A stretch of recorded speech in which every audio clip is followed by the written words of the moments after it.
Hi friends, Gogisetti Subbarao మీ psychologist. ఇవాళ మనం చెప్పుకునే టాపిక్ రక్షక తంత్రాలు గురించి మనం చెప్పుకుందాం.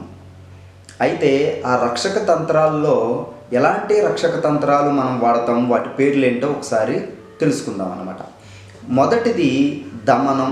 దమనం అంటే రిప్రెషన్ అన్నమాట. అంటే రిప్రెషన్ అంటే మనకి ఏమైనా సంఘటనలు, బాధాకరమైన విషయాలు కానీ, నచ్చని పనులు కానీ, మనం తీరని కోరికలు కానీ, ఎవరన్నా మనల్ని తిట్టినా మనం ఫీల్ అయ్యే విషయాలను కానీ, మనకు నచ్చని విషయాలని, వాటిని మనం కావాలని వాటిని మర్చిపోతూ ఉంటాం అన్నమాట. అలా మర్చిపోకపోతే మనకి ఎప్పుడు అవే గుర్తొచ్చి డైలీ చేసే వర్క్ పైన ప్రభావం చూపి మనం రెగ్యులర్ లైఫ్ లీడ్ చేయలేమన్నమాట.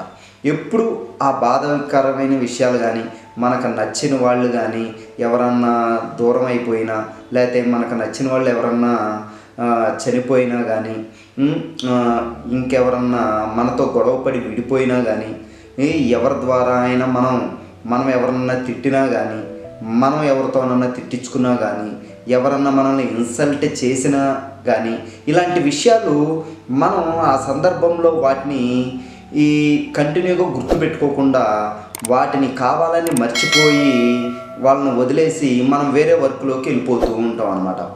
దానివల్ల ఆ నిమిషమో, ఆ అరగంట, ఆ ఒక్కరోజో బాధపడి దీనివల్ల మనకు ఉపయోగం లేదు, అది వాడికి తెలియదు, వాడు కావాలని చేశాడు, మనకెందుకు, ఇది మనకు సంబంధించిన విషయం కాదు కదా అని మన మనసుకు చెప్పుకుని ఆ విషయాలని మర్చిపోయేటట్టు, కావాలని మర్చిపోయేటట్టు చేసుకుని next day rest of day నార్మల్గా లీడ్ చేస్తూ ఉంటాం అన్నమాట, ఈ గుర్తు రాకుండా. ఎందుకంటే అలాంటి విషయాలు పదే పదే మనకు గుర్తొస్తే మనకు సరిగ్గా నిద్ర పట్టక, సైకలాజికల్ ప్రాబ్లమ్స్ వచ్చి మనం చేసే వర్క్ మీద కూడా ఫోకస్ చేయలేక మనం ఫెయిల్ అవుతూ ఉంటాం అన్నమాట.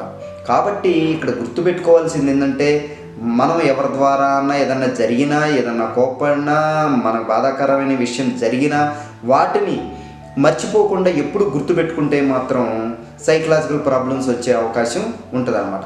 అదే పదే పదే ఎక్కువ ప్రతి విషయాన్ని కావాలని మర్చిపోతున్నాం అనుకోండి, దానివల్ల కూడా మనకు సైకలాజికల్ ప్రాబ్లమ్స్ వచ్చి మానసికమైన ఇబ్బంది పడే అవకాశం ఉంటుంది అన్నమాట.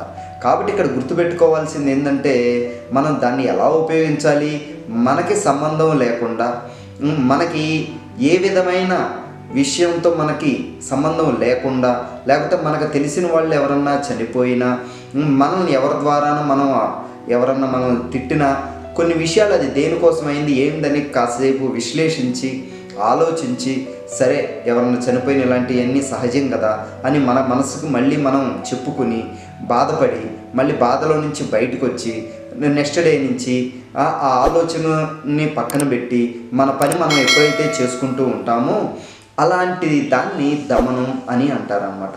కాబట్టి ఇలాంటి విషయాన్ని చాలామంది చేస్తూనే ఉంటారు. కానీ కొంతమంది అది చేయలేక ఆ చనిపోయిన వాళ్ళని తలుచుకుంటూ మా అమ్మ, మా నాన్న అని చెప్పేసి, తెలిసిన వాళ్ళు అని చేసి ఎప్పుడు వాళ్ళ గురించి ఆలోచిస్తూ నిద్రలో పట్టక, ఆహారం తీసుకోక, బాడీ ఫిజికల్గా స్ట్రెయిన్ అయిపోయి, మెంటల్గా కూడా స్ట్రెయిన్ అయిపోయి, మనం రెగ్యులర్ లైఫ్ ఏమీ లీడ్ చేయలేక సైకలాజికల్ ప్రాబ్లమ్స్ వచ్చే అవకాశం ఎక్కువగా ఉంటాయి అన్నమాట.